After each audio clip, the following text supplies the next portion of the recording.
네, 김건희 여사에 대한 검찰의 비공개 조사 이후에 검찰 내부 갈등이 계속되고 있죠. 검찰총장이 지시한 진상조사에 반발하며 사표를 냈던 수사팀의 검사는 사의를 철회하긴 했지만 불씨는 여전합니다. 대검과 중앙지검의 갈등 짚어보겠습니다. 검찰 출신 변호사죠. 김광산 변호사 모셨습니다. 어서 오세요. 네, 안녕하세요. 네. 이게 말이 되냐? 억울하다. 사표 냈던 수사 검사가 일단 돌아왔다고 합니다. 이원석 총장이 직접 복귀하라고 전화를 직접 했다고 그러는데 그만큼 수사팀 상황이 좀 심상치 않다. 이렇게 느낀 거겠죠? 아마 이제 검찰총장은 검찰의 수장이잖아요. 그런데 자기가 법과 원칙을 지키라고 했는데 이제 그게 지켜지지 않았기 때문에 본인 입장에서는 당연히 자기가 권리죠. 진상 파악을 하라 이렇게 지시를 했단 말이에요. 그런데 그 진상 파악을 하라고 했는데 그걸 거부하겠다. 그리고 또 사표까지 던졌단 말이에요. 그러면 아마 그 총장 입장에서는 이걸 계속 밀고 나가느냐 그렇지 않나 고심을 했을 거예요. 그런데 더군다나 또 진상조사를 거부하겠다고까지 얘기를 하니까 이걸 계속적으로 강경히 밀고 나갔을 때 어떤 검찰의 분란 뭐 이런 것들을 걱정을 많이 했던 걸로 보입니다. 그래서 아마 사표 내는 검사에게 또 전화를 해서 사표를 철회하라 이런 경우도 상당히 이례적인 거거든요. 이례적이겠죠. 그런데 사실은 이 사표 낸 부부장 검사가 굉장히 비판을 많이 했지 않습니까? 뭐 정말 열심히 수사했는데 우리가 뭐 악귀냐 뭐 그런 식으로 비판을 했단 말이에요. 그렇게까지 했으면 뭐 제가 볼 때는 뭐 그냥 내버려도 되는데 지금 이원석 검찰총장 입장에서는 한 발 뒤로 물러났다. 아마 그 이유는 아마 본인이 어떤 생각을 하는지는 모르겠어요. 그렇지만 검찰이 이렇게까지 내분이 일어나고 분란이 있는 것을 원치 않는다. 그래서 뭔가 수습을 하겠다. 그런 취지인 걸로 보입니다. 네. 과거 이제 수사해본 입장에서 수사팀 입장은 좀 이해가 가십니까? 지금 내부 반발이 굉장히 강하다 그러거든요. 저는 이해가 가지 않아요. 왜 이해가 가지 않냐면 자, 누가 되든지 간에 뭐 대통령 부인이 됐건 누가 됐든 조사는 검찰청에서 하는 게 원칙 아닙니까? 그러면 검찰총장은 조사를 검찰청 내에서 하라고 법과 원칙을 지키라고 지시를 했고 만약에 제3의 장소에서 조사를 하려고 하면 본인에게 보고하라고 했잖아요. 근데 보고 안 했단 말이에요. 그리고 수사팀 맘대로. 제가 볼 때는 수사팀 맘대로는 아니고 적어도 중앙지검장까지는 뭐 서로 얘기가 됐겠죠. 보고가 됐겠죠. 수사팀은 지시대로 한 거 아닙니까? 그렇죠. 수사팀이 마음대로 어디 가서 더구나 대통령 영부인을 제3의 장소에 조사할 수 있는 것은 물리적으로 제가 볼 때는 가능하지 않다고 봐요. 그러면 결과적으로 따지면 이제 중앙지검장 지시와 협의에 의해서 제3의 장소를 택한 것이고 그러면 이제 조사를 했는데 뭐 조사 시작 전에 예를 들어서 너무 검찰총장이 완고하다 청내에서 받는 거에 대해서 그러면 사실 이걸 따르는 게 맞죠. 근데 이걸 따르지 않았다 하더라도 총장님 여사께서 도저히 검찰청 내에서는 받지 못한다고 하니까 지금부터 제3의 장소에서 조사를 시작했습니다. 이렇게 보고하는 거 아닙니까? 근데 그 보고 안 했잖아요. 그리고 조사 다 해놓고 끝나기 뭐 1시간 전, 2시간 전 그때 사후 보고를 한 거거든요. 그러면 이걸 수사팀에서 선의적인 얘기를 계속 하고 있잖아요. 김건희 여사를 조사하는 것이 중요하다는 얘기를 계속 하고 있는데 이 선의가 왜곡이 되는 거예요. 그리고 지금 명품백과 관련해서 계속 얘기가 있었고 도이치모터스 관련해서 지금 수사가 지금 4년 정도 제대로 안 이루어졌다고 야당은 주장하고 있잖아요. 그러면 이 마당에서 조사하면 정당한 절차를 준수를 해야지 야당이 공격하는데도 한계가 있는 거거든요. 그런데 마치 김건희 여사를 조사하는 것이 목적이에요. 진상을 파악하는 게 아니고 우리가 그 영부인이 반발하고 있는데 이렇게까지 조사를 했는데 왜 우리를 뭐라고 하냐. 이런 변명은 저는 뭐 설득력이 없다고 봅니다. 일단 지금 뭐 이원석 총장이 한 발 물러서서 일단 수사에 방해되지 않게 진상조사를 하겠다는 입장을 밝힌 거고 이창수 지검장은 지금은 안 된다. 하려면 나만 해라 이렇게 이제 앞서 반발한 그런 상황인데 그러면 지금 진상조사가 제대로 이루어질 수 있는 상황인 건가요? 아니면 유야무야 되는 건가요? 지금 앞으로 뭐 지켜봐야 돼요. 그런데 이제 진상조사라는 것이 불러다가 하루 종일 뭐 2일, 3일, 일주일 조사하는 건 아니거든요. 그 이 사건의 진상조사는 왜 제3의 장소로 갔느냐, 총장의 수사지를 왜 어겼느냐, 이걸 누가 그렇게 했느냐, 그거에 대한 뭐 사실관계 파악 아닙니까? 그 이 진상조사 자체가 시간이 별로 걸리지 않아요. 경험에 따라서는 뭐 한나절이면 끝날 수 있는 건데 예. 이 진상조사를 하게 되면 수사에 영향이 있다. 이것도 사실은 설득력이 없는 거죠. 이것은 우리 진상조사 받지 않겠다. 우리가 하고 싶은 대로 하겠다. 예. 수사도 마찬가지고 수사위의 보고와 관련된 부분도 우리가 알아서 하겠다는 취지 아닙니까? 그럼 검찰총장은 왜 존재하는 거예요? 그리고 검찰 보고 사무규칙에 의하면 검찰총장에게 중요한 사건에 대해서 사유적 이목이 되는 사건에 대해서는 보고가 들어도 있지 않습니까? 그러면 이걸 따르지 않겠다는 것이 되고 예. 그러면 법을 지키지 않겠다는 것밖에 되지 않거든요. 그래서 그런 부분에 있어서는 뭐 제가 볼 때는 지금 수사팀의 어떤 입장 자체가 예. 뭐 설득 이해가 가지 않습니다. 예. 지금 그 보고 그 시간과 관련해서도 앞서도 이제 언급을 해주셨지만 일단 도이치모터스 주가 조작은 이원석 총장에게 수사 지휘권이 없기 때문에 보고를 안 한 것이다라고 했고 이제 명품백 수수 의혹 수사와 관련해서 조사가 8시 반에 중앙지검장에게 이제 보고가 됐는데 이후 3시간이 지나서야 총장에게 보고된 것으로 지금 전해지지 않았습니까? 이 3시간의 공백은 어떻게 이해를 해야 될까요? 일단 이제 도이치모터스 수사와 관련해서 이제 배제된 건 맞잖아요. 예. 그런데 사실은 그 당시 추미애 장관이 했단 말이에요. 그런데 한 이유가 윤석열 당시의 총장과 김건희 여사는 부부관계이기 때문에 이해 충돌 여지가 있죠. 예. 그리고 그 당시 많이 논란이 있었지만 뭐 그럴 수 있다고는 봅니다. 예. 그렇지만 그다음에 이제 김호수 총장이 됐잖아요. 그럼 이해관계 전혀 없어요. 그러면 사실 수사권 배제 자체를 원상 회복해야 하는 거예요. 그게 이제 법 규정에 맞는 겁니다. 예. 그런데 그것이 이루어지지 않고 계속 있다가 지금 이런 상황이 된 건데 과연 수사팀이 이제 부장, 부부장, 그다음에 밑에 이제 평검사가 수사를 했을 가능성이 큰데 그러면 이 엄청난 영부인을 조사한 사건에 대해서 수사팀이 중앙지검장에게도 보고를 않고 그냥 마음대로 제3의 장소를 정했고 시간과 내용을 다 한 다음에 저녁에 이후에 사후로 중앙지검장에 보고했다? 이것도 제가 볼 땐 좀 이해가 가지 않아요. 그래서 단지 뭐 검찰총장한테는 좀 3시간 30분 늦게 보고한 거고 중앙지검장한테는 검찰총장보다 3시간 30분 일찍 보고했다. 이 차이인데 이 중앙지검장의 허락 없이 과연 이게 이루어질 수 있을까? 뭐 그 부분에 대해서는 제가 이해가 가지 않습니다. 예, 중앙지검장에게 수사팀이 보고한 시각은 사후 보고가 아니고 조사 시작 시점에 한 거 아닙니까?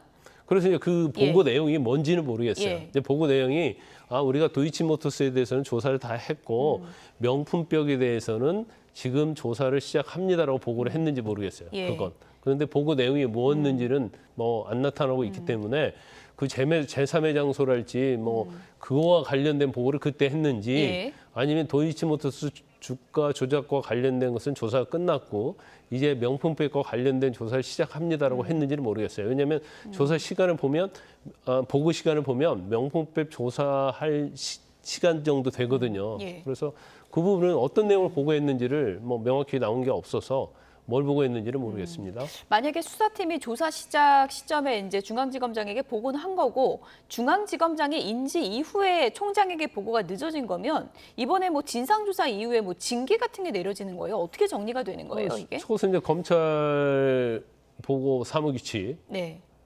그런 내용에 의해서 규정 위반이 있었다고 한다면 그러면 당연히 그 부분은 감찰의 대상이 되고요. 징계 대상이 될 수 있는 거죠. 예. 뭐 수사팀은 지금 뭐 사후 보고를 우리가 동의한 적 없다 이런 내용도 지금 보도 내용으로 전해지고 있는데 일단은 보고 시점과 그 내용이 좀 정확히 밝혀진 뒤에 이건 좀 따져봐야 될 것 같고 수사지휘권 문제 관련해서 이원석 총장이 박성재 장관에게 복원을 요청했다고 하는데 지금 이거 거절당했다고 알려지고 있는 거잖아요. 그 이유는 뭐라고 보세요? 일단 제가 아까 말씀드린 것처럼 윤석열 총장이 총장을 그만뒀을 때 이걸 복원한 게 사실은 맞았죠. 그런데 정권이 바뀌었어도 이제 복원이 안 됐단 말이에요. 예. 그런데 이원수 총장도 좀 이번에 너무 늦게 복원 요청을 한 거예요. 한동훈 당시 장관 때는 복원 요청을 안 한 겁니까? 아마 그런 걸로 보입니다. 예. 그러니까 이제 와서 했겠죠. 그러면 왜 본인이 총장으로 하면서 바로 복원 요청을 하지 않았느냐. 그래서 아마 여러 가지 여론이랄지 야권의 어떤 공격을 생각했던 걸로 보입니다. 복원 요청을 해서 검찰총장이 지휘하게 되면 이건 결과적으로 정권의 입에 맞는 그런 수사 결과를 내는 것이 아니냐 이제 그런 비판 받을 수 있어요. 그래서 이것은 상당히 예민한 문제다고 이렇게 볼 수 있습니다. 이제 예. 그런데 그 검찰총장 수사권을 복원을 한다고 해서 이 사건이 영향을 받고 안 받고는 아니거든요. 뭐 밑에 수사 라인이 있기 때문에 그런데 이 복원이 왜 안 됐는지 그것도 이해가 가지 않고 예. 그다음에 복원 요청을 했다는 거 아닙니까? 예. 근데 아마 이원석 총장은 이제 본인의 임기가 얼마 안 남았잖아요. 그래서 본인이 직접 도이치모터스랄지 명품백 관련된 거에 지휘를 해서 이 사건을 좀 마무리하고 떠나고 싶었던 걸로 보여요. 그런데 법무부 장관은 일단은 자기는 그런 사실이 없다 이렇게 얘기를 하고 있잖아요. 근데 만약 이원석 총장의 말을 진실을 전제로 한다고 하면 이제 두 가지로 우리가 예상해 볼 수 있죠. 첫째는 너무나 예민한 문제단 말이에요. 예. 근데 복원을 시켜주었을 때 여론 그리고 야당의 공격 예. 이제 이게 좀 신경이 쓰였을 거고 예. 두 번째는 복원 시점 자체가 이원석 총장이 김건희 여사 명품백 사건을 원리 원칙에 의해서 법률에 의해서 조사를 해야 한다고 얘기했기 때문에 만약에 이제 복원을 시켜줬을 때 예. 어떤 이원석 총장이 좀 과도하게 또 행동하는 거고 예. 또 수사주의를 너무 원리 원칙으로 해가지고 김건희 여사에게 좀 어렵게 만드는 것이 아니냐 그런 우려도 좀 작용할 수 있다고 저는 생각하고 있습니다. 그래서 예. 아마 두 가지 요인이 작용했을 가능성이 크다 이렇게 봅니다. 이게 뭐 이원석 총장이 수사지휘권을 갖느냐 안 갖느냐 문제가 아니라 검찰총장이 갖느냐 이 사건 관련해서 그 문제잖아요. 그렇죠. 이때 이원석 총장 이제 다음에도 차기 총장이 올 텐데 이거 지금이라도 복원해야 된다고 보세요? 저는 복원해야 한다고 보는데 예. 현재 법무부랄지 대통령실 입장에서는 복원해 주기는 좀 거꾸로울 거예요. 왜냐하면 거의 지금 뭐 지난번 검사장 인사 때도 이원석 총장이 관여를 못했고 예. 또 이번 뭐 김건희 여사 조사와 관련해서도 패싱을 당했고 이제 여러 가지로 이제 본인 입장에서는 뭐 식물총재라고 생각할 겁니다. 그런데 이걸 복원을 시켜주면 이원석 총장이 또 원리 원칙을 또 주장하겠죠. 또 뭐 악의 법불 악의랄지 이제 그런 용어를 또 쓰면서 할 예. 수가 있으니까 이제 그러다 보면 뭐 장관이랄지 대통령실 입장에서는 어떻게도 할 수 없는 그런 상황이 되기 때문에 아마 예. 뭐 대통령실 입장이랄지 법무부 입장에서는 이제 복원을 해주기에는 굉장히 어려운 상황이 된 겁니다. 중앙지검장의 검찰총장 패싱이라고 하지만 뭐 지난번 이제 검찰 인사도 그러고 사실상의 용산의 패싱 아니냐 뭐 이런 해석들이 나오고 있습니다. 이원석 총장을 두고 과거에는 윤석열 대통령의 뭐 5손가락이다 뭐 이런 얘기도 있었잖아요. 네. 결정적으로 멀어진 계기가 어떤 거였다고 보세요? 아마 결정적인 계기는 김건희 여사에 대한 법률과 원칙에 의한 조사. 아마 이 시점으로 굉장히 멀어진 걸로 보이고 한간에 이제 정치적 문제를 얘기하는 사람이 있죠. 정치적 관계에 대해서 이원석 총장이 한동훈 대표하고 가까운 사이이기 때문에 결과적으로 좀 그걸 신경 쓰는 게 아니냐. 이제 그런 얘기도 뭐 한간에 많이 돌고 있어요. 그런데 아마 제가 볼 때는 직접적 원인은 김건희 여사 소환을 두고 이것이 이제 갈등이 좀 표면화됐다 이렇게 보고요. 그리고 대통령실 입장에서는 특히 이제 저 얘기하기 할 때 또 지난 총선 정부에서는 뭐 그건 특히 명품백과 관련된 부분이랄지 이런 것들은 굉장히 악의적인 뭐 함정 그런 얘기를 했지 않습니까? 그래서 더군다나 김건희 여사를 조사해봤자 부정청탁금지법에 처벌의 대상도 아닌데 이거 왜 불러다 조사하느냐 망신주기 아니냐 예. 그런 생각을 대통령실에서는 충분히 할 수 있죠. 뭐 그것도 이해가 가는 측면이 좀 있죠. 그렇지만 검찰총장은 그 당시에 설사 그렇다 하더라도 조사를 해서 마무리를 해야 한다 그런 입장이기 때문에 예. 아마 그때 좀 충돌이 있었고 이원석 총장을 믿어서는 안 되겠다. 아마 신뢰를 하지 못하고 이제 불신을 하게 되다 보니까 지금 이런 검찰의 내분 사태가 나고 있지 않는가 싶습니다. 김건희 여사에 대한 검찰 수사가 사실상 김건희 여사 소환 조사로 마침표가 찍힐 것이다 이런 얘기들이 많이 나왔는데 이 방식을 두고 검찰 내부에 갈등이 불거지면서 이게 마침표가 안 될 것 같다라는 또 얘기도 많이 나오고 있거든요. 어떻게 앞으로 수사가 진행될 것 같으세요? 일단 조사 자체는 마침을 했을 거예요. 그러니까 이걸로 조사는 끝날 것이다. 예. 그래서 아마 수사팀 입장에서 보면 이제 조사는 안 할 수 없는 거고 이제 조사 방법만 가지고 이견이 있는 거 아닙니까? 예. 그리고 내용을 보면 사실은 이제 처벌할 수 있는 여지가 많지 않아요. 뭐 명품백은 뭐 부정청탁 금지법상 처벌 대상이 안 되죠. 물론 직무 관련성 문제에 대해서 야당이 제기를 하고 있지만 그것도 제가 볼 때는 어려울 거라고 보고 그다음에 도이치모터스 주가 조작과 관련해서도 사실 문재인 정부에서 굉장히 조사를 많이 했지 않습니까? 근데 결국 증거를 못 찾아냈어요. 그래서 결론적으로 검찰은 무혐의를 할 것이다. 그런데 뭐 모양새로만 보면 검찰청에서 조사를 하고 양 사건을 무혐의했다고 한다면 상당히 설득력이 있었겠죠. 근데 뭐 조사를 제3의 장소에 한다고 해서 뭘 봐주고 검찰청에서 한다고 해서 안 봐주고 그런 건 아니거든요. 예. 그렇다면 왜 그 미묘한 별 차이가 없는 걸 가지고 이런 분란이 일어나게 했을까? 거기에 대해서는 좀 이해가지 않는 측면이 좀 있어요. 검찰 내부의 내홍만 더 커진 그런 그렇죠. 결과가 됐다고 지적을 해주셨는데요. 오늘 변호사님 나오셨으니까 오늘 요거 잠깐 좀 여쭤볼게요. 이재명 전 민주당 대표 부인 김혜경 씨 법카 유용 의혹 관련해서 네. 오늘 검찰이 벌금 300만 원 구형했다고 하더라고요. 네네. 예상하신 것보다 좀 많은 겁니까? 아니면 좀 약한 겁니까? 제가 볼 때는 이제 그냥 객관적으로 따지면 300만 원 구형은 뭐 적당하다고 보는데 그 사무관 배모 씨가 집행유예 받았잖아요. 예. 그래갖고 1심, 2심 받아서 확정이 됐단 말이에요.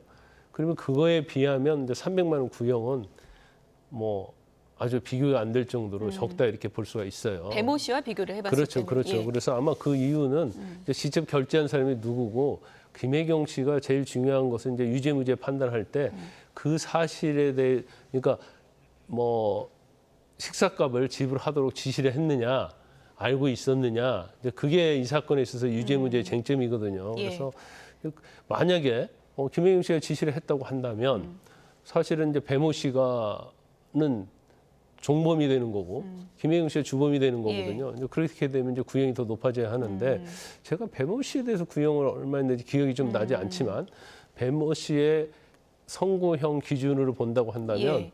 뭐 굉장히 낮은 형을 구형했고 그다음에 일반적인 기준을 본다고 한다면 뭐 적절한 구형이었다고 이렇게 봅니다. 이 사건에 더 관심이 쏠리는 이유가 바로 이제 이재명 전 대표에게는 어떤 영향이 있을 것인가 이 부분 때문일 텐데요. 어떻게 전망하십니까? 일단 아마 이 내용 자체는 검찰에서 수사를 아직 안 하는 걸로 알고 있어요. 그리고 이제 같이 밥을 먹었는데 이 내용을 이재명 대표가 알고 있었느냐? 이제 알고 있는 것만으로는 맞지 아니 예. 죄가 되지 않죠.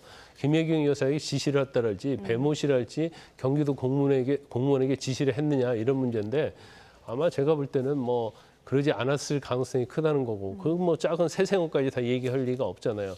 설사 했다 하더라도 뭐 증거는 없는 거죠. 그렇기 때문에 이 사건 자체가 이재명 대표까지 갈 가능성은 많지 않다 이렇게 봅니다. 예. 김혜경 씨 개인에 국한될 가능성이 네. 크다라고 짚어주셨습니다. 지금까지 김광삼 변호사와 주요 사건 짚어봤습니다. 고맙습니다.